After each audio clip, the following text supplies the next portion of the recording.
Hey, Eddie Case back down on another job. I've got the drywall hung and it's just about finished, so it's time to place our trim and door order. So I brought the camera down. I'm going to show you how to properly order your doors so you get the right sizes, so you don't mess up your order, and also so that that door is swinging and hinged on the proper side, so that the doorknob and the hinges are in the right location on the door so it opens the way that you want it to. I'm also going to measure the base trim, show you how to get an accurate measurement for that so you don't over or under order for your base trim, and also the window and door casing. Three simple things that we need to get orders for so that we can get those materials down home to the job site. So let me get the camera off the tripod and let's take a look first at all of our doors. Okay, so we're going to take a look at my first door. All right, now when we framed this out back at the rough framing stage, we knew what size door we wanted and we framed for it accordingly.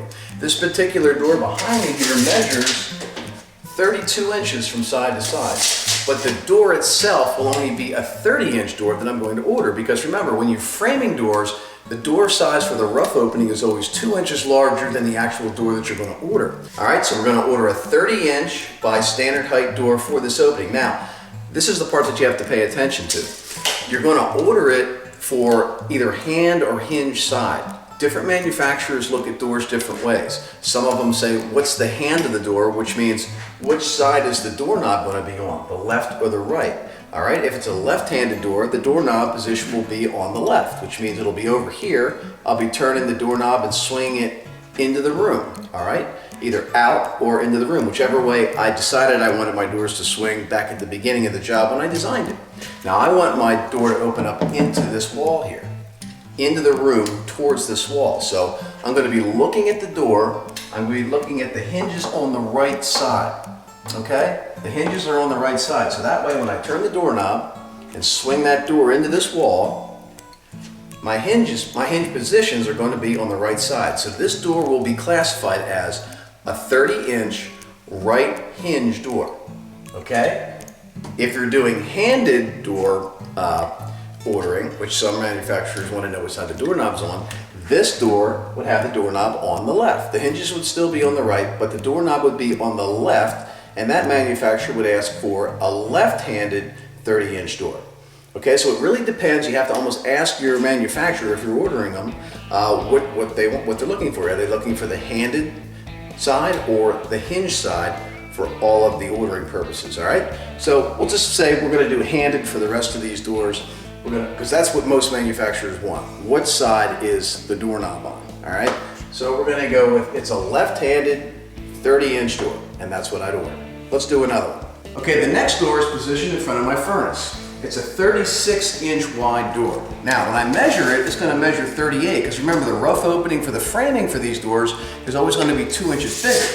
So it measures 38 inches from side to side. But we're going to order a 36-inch door.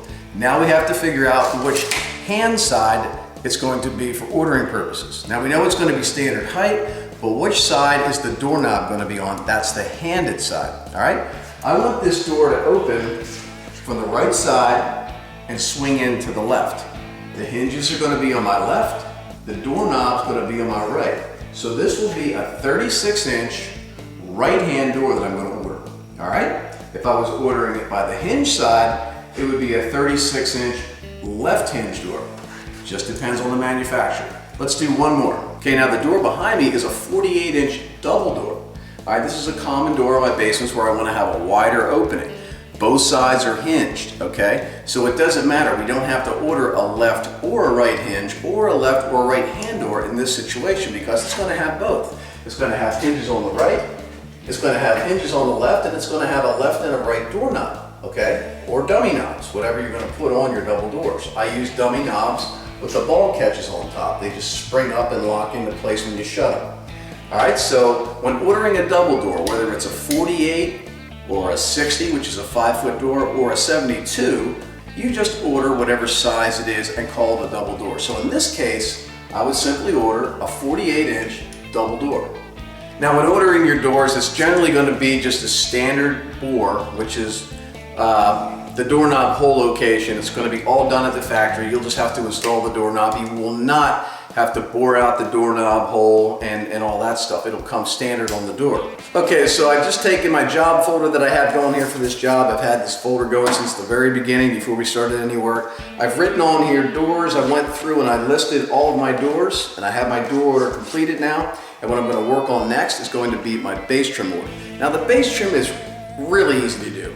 All you're going to do is go around and measure along the base of each wall, whatever width you have. If I was doing this wall right here, all I'm going to do is measure the length of the wall. So I'm going to hook on the corner bead here, pull this across, and it's showing it's 7 foot 6 inches. All right. So what I'm going to do for that wall is I'm just going to take my folder here and I'm just going to write down 7 foot 6 inches.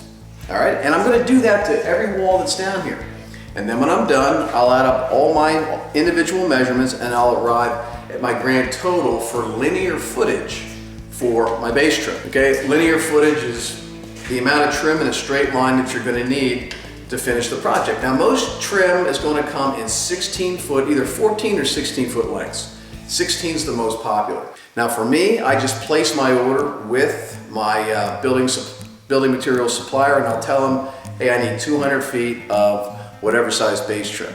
And that's the other thing that you'll have to do. If you're going to match the base trim that's in your house on the upstairs, you just need a piece of that base trim, or take a picture of it, take a photograph of it, take it into the store and make sure that you're getting something that's very similar to what you have upstairs if you want to keep the same theme of the house carrying down into the basement. You're going to want to use the same trim. Now on this particular project, I'm going to be using a 5.5 inch tall colonial base trim. All right, I'm going to try to match what's upstairs. So I'm going to order whatever footage I need down here, and I don't know what it is yet because I haven't done it. Whatever the linear footage is, I'm going to order that in a 5.5 inch colonial base trim. So I'm going to go ahead and do that now, and I'll be right back with you. Okay, I've measured all my base trim. I went the whole way around. I double checked my measurements. I did it twice just to make sure. Always double check your measurements on this trim. You don't want to under or over order. Now I came up with 205 linear feet to make it the whole way around. All right, so what I do is I order one more piece. I'll always order 16 more feet. So I'll tell my distributor to send out to the job, because I never pick my trimmer doors up. This is stuff I have delivered. You always have this stuff brought to your house. It's so much easier. I'm going to tell my distributor I need 221 linear feet of 5.5 inch colonial base trim, because that's the base trim that's in this homeowner's house, so I'm going to get the same stuff. 221 5.5 inch colonial base trim. So now I've got my door order, I've got my base trim order. We still have to do the window and door casing. I'll show you how I do that right now. Okay, now I'm calling this my window and door trim order. Now I don't have a lot of trim going on my doors because I order split jamb doors, and split jamb doors come standard with the casing, the window and door casing already applied to them. All right, so I don't actually have to apply the door casing to the doors because split jambs come with it. But my windows and my exterior doors, which are already existing, they're going to need cased out. They're going to need the window and door trim. So all you do, it's real simple. Just take your tape measure and measure around the window. All right, I got 31 inches there. I'm going to need a piece at the top and the bottom, but it's going to be a little bit wider than the actual width of the window because the casing is actually going to come out onto the wall a little bit further. Okay, so what you do is you just add 6 inches, to be safe, add 6 inches to whatever the inside dimensions of your windows measure. All right. So if I have 31 inches, I'll add 6, I need 37. So I'll need a top and bottom piece of 37. Then I'll measure the inside, I've got 19, so I'll add 6 to that, that's 25. So I'll need a 25 inch piece on this side and a 25 inch piece on this side. So you can write that down on a piece of paper. All right, just write 25 and 25. And what did I say here for this? 37 and 37. Add those 4 dimensions up and you'll know how much window and door casing you're going to need for this window. Now I'm going to match what the homeowner has in the rest of the home, which in this case is 2¼ inch colonial window and door casing. Because again, I want to carry the theme of the upstairs down to the basement, so I want to be using the same stuff. So I'm going to need whatever those measurements add up to in 2¼ inch window and door casing. Okay, and the last place that I'm going to be getting measurements for my window and door casing is right here. We've got the door that goes actually to the backyard. All right, this door was existing. It was here when I got to the project. It goes up to the backyard here. So all I'm going to do is just measure my side pieces, which in this case are going to be just a little bit under 7 foot. Okay, so I'm going to need 2 7-foot pieces. That's 14 foot. And then I'll need a piece to go across the top. It measures 38, but I'll add 6 to that. So what's that, 44? So I need 44 additional inches. So 2 7-foot pieces and a 44-inch piece, okay? I'll add those lengths to my total window and door casing order. I have one more of these windows where I'm gonna have to measure the inside dimensions, all right, and then add 6 inches to it. And that'll complete my window and door trim order for this job. All right, so it's not real complicated. It's just linear footage in a straight line, how much base trim and how much window and door casing you're gonna need. So you just add them up, and then, you know, like I said, you can just let it up to your building supplier how many pieces equal that length, all right? I don't know what mine is yet. I'm gonna go around off camera, measure it up, and then I'm just gonna give my supplier that number, and he'll send me out the appropriate amount of pieces that make up that linear footage.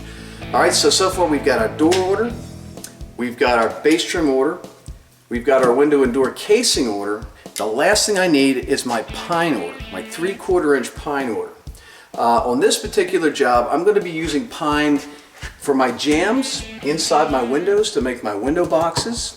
I'm going to be using them to make my extension jambs on my exterior door. So all I need is, again, is linear footage, how much length I need of each piece of 3/4, and the width, because you can get 1x4, 1x6, 1x8, 1x10, 1x12. All right, you're not going to get the same width for every application. You're going to measure for it. So while I'm standing right here in front of this door, all I'm going to do is measure over to the door itself, measure out to my drywall, and see what that measures. And it measures 8 inches. All right, so you would think, well, I can get a 1x8. Well, you'd be wrong, because a 1x8 is only 7.5 inches, okay? I don't know why they do that, but they do it, all right? It's never the correct size. A 1x4 actually measures 1x3.5. It always seems like it's a ½ inch short of what you actually need. So I need 8 inches. So I'm gonna have to step up to the next size from a 1x8, which is a 1x10, and then use my table saw to rip it down to the proper size, which in this case is 8 inches. So I'm gonna be ordering 1x10 for the 2 side pieces and the top piece to make this door jamb. So all I need again is my linear measurements. So I'm just going to measure how much I need on both sides, and that's measuring 7'6". So I'll order 6 inches more. So I need an 8-foot piece. So I need 2 8-foot pieces. All right, one for each side, and then I'm just going to measure in between, and it's going to be 38 inches.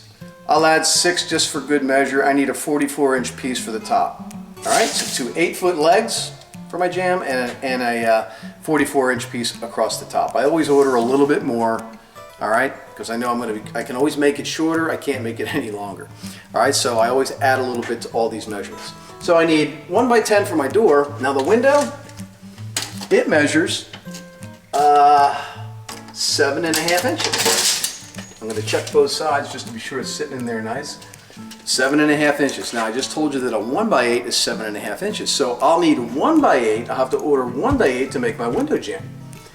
So I'm just going to measure what I need. And that measures 30 inches.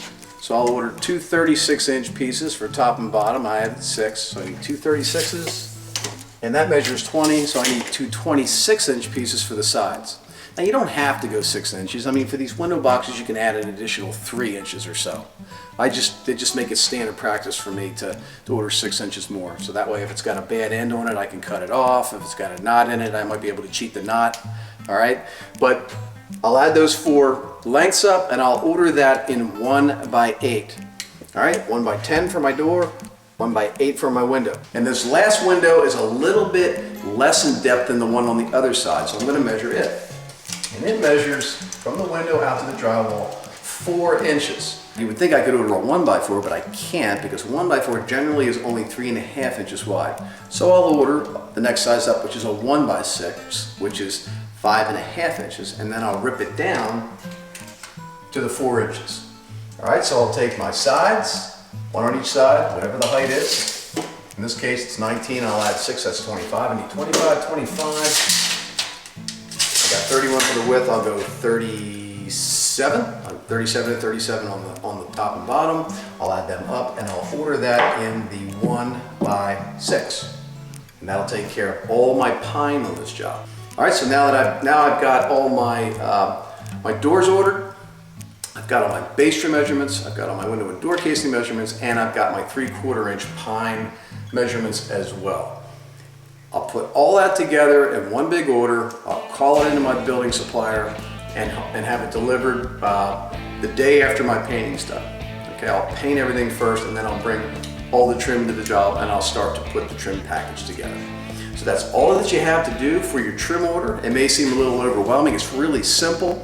Watch this video a couple times. Make sure you double check every single order measurement, especially your doors. Make sure you got the right hinge or hand side. However your supplier wants to deal with those doors, make sure you got that right, and double check the width of that door, making sure that whatever you have for your rough opening, whatever that rough opening is, you're ordering your door 2 inches smaller, because your rough opening is always 2 inches bigger than the actual door that you're going to be ordering. All right, so now you know how to order your doors, your base trim, your window and door casing, and your 3/4 inch pine. I'm Eddie Case. If you like this video, please hit the like button, and if you haven't subscribed to my channel, please do. That way, whenever I put out a new video, which is about every week, you'll get a notification for that video right away. Good luck with your basement project, and I'll see you in that next video.